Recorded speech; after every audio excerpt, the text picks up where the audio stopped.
شو بكي؟ نقستيني. شو بني؟ تعبت عن جد تعبت. ثواني، فيكي تحكي لي ولا ما عندك وقت؟ كالعادة عندي ساعة وبعد 10. بس قبل ما تبلشي شو بدنا نقول لحالنا؟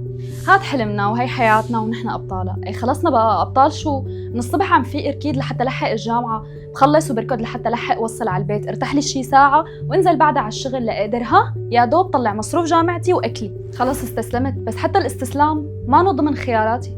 طيب بتعرفي إنه نحن عم نعيش حالة النضج القصري؟ وشو يعني نضج القصري يا فهيمة زمانك؟ فكري فيها شوي.